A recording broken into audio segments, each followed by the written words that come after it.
గతేడాది రష్యా నుంచి చమురు కొనుగోలు చేస్తూ ఉక్రెయిన్ యుద్ధానికి ఆజ్యం పోస్తున్నారనేటటువంటి అభిప్రాయంతో భారత్పై అమెరికా అధ్యక్షుడు డొనాల్డ్ ట్రంప్ 50% సుంకాలను విధించినటువంటి సంగతి తెలిసిందే. అయితే ఈ విషయం ముందే ఊహించినటువంటి భారత్ అమెరికా వస్తువులపై సుంకాలను జీరోకు తెస్తామని ప్రతిపాదించింది.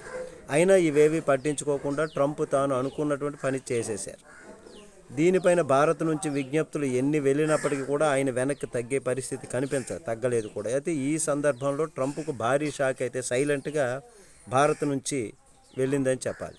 గతంలో అమెరికా పప్పులపైన జీరో సుంకాలు విధించేందుకు భారత్ సిద్ధపడింది. అయితే ఇప్పుడు అనూహ్యంగా ఏకంగా 30% సుంకాలు విధిస్తూ సంచలన నిర్ణయం తీసుకుంది సైలెంట్గా. అంతేకాదు దీన్ని సైలెంట్గా అమల్లోనికి కూడా పెట్టేసింది.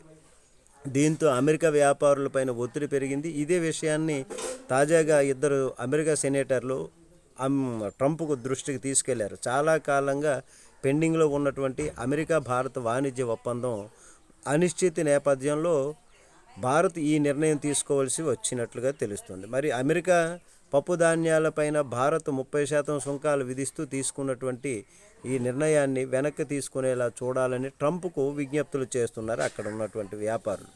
ఉత్తర డకోటాకు చెందినటువంటి సెనేటర్ కెవిన్ క్రామెర్, ఆ తర్వాత మెంటానాకు చెందినటువంటి సెనేటర్ స్టీవ్ డైన్స్, వీళ్ళిద్దరు సెనేటర్లు లేఖలు కూడా రాశారు.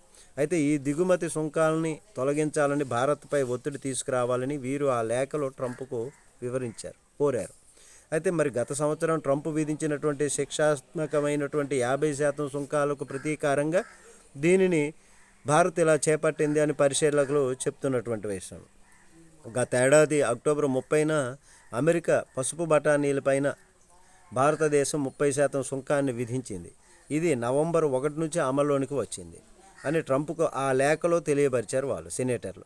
మరి అయితే ఈ విషయాన్ని భారత్ ఎక్కడ కూడా ప్రస్తావించకపోవటం, సైలెంట్గా దూసుకుపోవటం అన్నటువంటిది ఒకంత అమెరికాకు ఒక చురక అంటించినటువంటి విధంగా అయింది. దీనిపై ట్రంప్ ఎలా స్పందిస్తారన్నది చూడాలి. నమస్తే.